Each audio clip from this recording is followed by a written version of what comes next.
DüGrey, lead guitar and songwriter for Chronological Injustice. Ever since I was a kid, I've wanted to be a musician. My dad was a singer for a hair metal band in the 80s.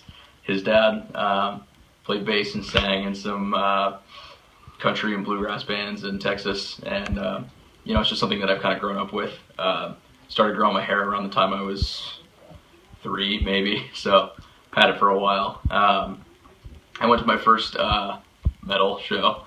It was Static X when I was about 5 years old, and it had a pretty big impact on me. One of which was it was the first time I'd ever seen boobs, which was cool. It was a big what are those things, like the big projectors, and someone flashed the thing, and Dad made sure I didn't tell my mom. So she's not watching right now.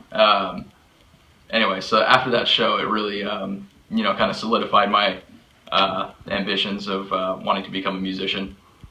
And I got my first guitar on my 9th birthday. It was a Dean black and white Michael Schenker, one of the V's, and I thought it was fucking badass, and I wouldn't put it down until I mastered it.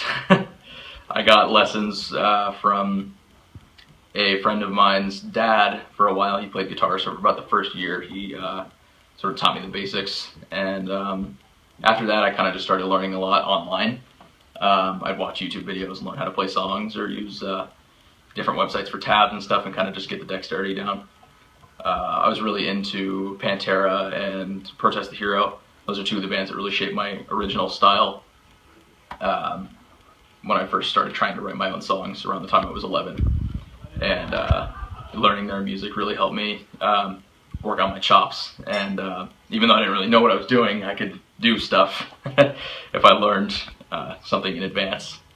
So I couldn't really find a solid lineup for the band that I wanted to create for a while. Around when I was 11, I found some people on Craigslist, and the lineup never really stuck. I kind of just find people, and they'd stay for a couple months, and they'd drop off, or something would happen, and it just wasn't working.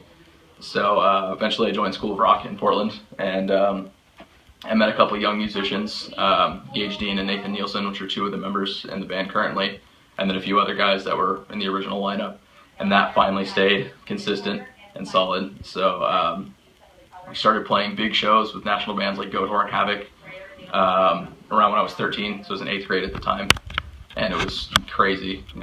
I'd never done anything so cool in my life.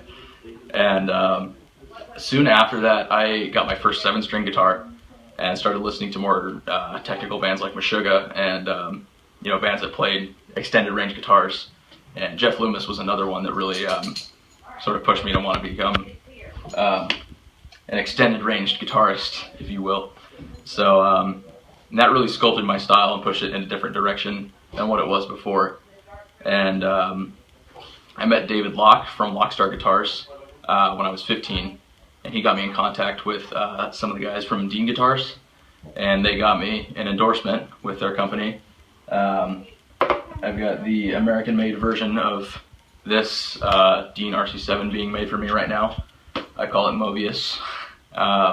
So Mobius Mark II is in the warehouse in Florida right now, being constructed, and I should have it within the next couple months, and I'm super fucking excited.